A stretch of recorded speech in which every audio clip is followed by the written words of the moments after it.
আজ আমরা 99 রুল সিরিজের 5 নম্বর রুলসটা শিখবো। 5 নম্বর রুলসে আমাদের বলা হয়েছে যে পাশাপাশি একাধিক নাউন থাকলে সর্বশেষটি হবে নাউন, বাকি সবগুলো হবে অ্যাডজেক্টিভ।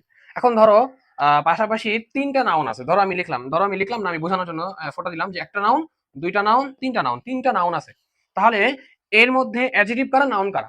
আমি কি বলেছি, পাশাপাশি একাধিক নাউন থাকলে সর্বশেষটি হবে কি, নাউন। তার মানে তিনটা যদি ধরো পাশাপাশি তিনটা নাউন আছে, তার মানে এই সর্বশেষটা হবে নাউন, বাকি সবগুলো হবে অ্যাডজেক্টিভ। ওকে, তার মানে এটা হবে নাউন, বাকি সবগুলো কি অ্যাডজেক্টিভ হবে। আচ্ছা ঠিক আছে, আমি এটা জাস্ট বোঝানোর জন্য তোমাদেরকে বললাম। চলো আমরা আরেকটা কথা মনে রাখবে যে অ্যাডজেক্টিভের সাথে কখনো এস বা ইএস যোগ করা যাবে না। যদি যেটা জন্মগতভাবে হয় তাহলে সেটা ভিন্ন কথা, কিন্তু কখনোই যোগ করা যাবে না। ওকে, এস বা ইএস যোগ করা যাবে না। আচ্ছা আমরা এক্সাম্পল গুলো দেখি, তাহলে আমরা দ্বন্দ্বটা দূর হবো। তো এক্সাম্পলে বলা হয়েছে যে he is a computer science teacher. দেখো, কম্পিউটার একটা নাউন, টিচার একটা নাউন, সরি সায়েন্স একটা নাউন, টিচার একটা নাউন। তার মানে রুলস অনুযায়ী সর্বশেষটা হবে নাউন আমাদের, তার মানে টিচারটা হবে এখানে নাউন, আর বাকিগুলো কি অ্যাডজেক্টিভ, বাকিগুলো অ্যাডজেক্টিভ। আচ্ছা ঠিক আছে, 2 নম্বর এক্সাম্পল বলা হয়েছে she bot an English grammar book.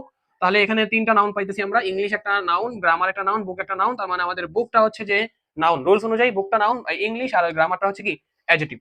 আচ্ছা 3 নম্বর রুলসে বলা হয়েছে যে she works in a city hospital management office.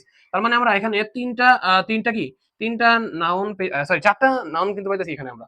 City একটা নাউন, হসপিটাল একটা নাউন, ম্যানেজমেন্ট একটা নাউন, আর অফিস একটা নাউন। তার মানে এই যে অফিস, এটা হচ্ছে নাউন, মেইন নাউনটা এটা, আর বাকি যে তিনটা এগুলো অ্যাডজেক্টিভ। আচ্ছা, তাহলে আমি আশা করি 5 নম্বর রুলসটা খুব সহজ করে বোঝাতে পেরেছি। তো এই ভিডিওগুলোর মাধ্যমে যদি তোমরা উপকৃত হয়ে থাকো তাহলে চ্যানেলটিকে সাবস্ক্রাইব করতে কিন্তু ভুলবে না। আর ভিডিওটি ভালো লেগে থাকলে বন্ধুদের মাঝে শেয়ার দিও। তো দেখা হচ্ছে নেক্সট কোনো ভিডিওতে, ততক্ষণ পর্যন্ত সবাই ভালো থেকো। আসসালামু আলাইকুম।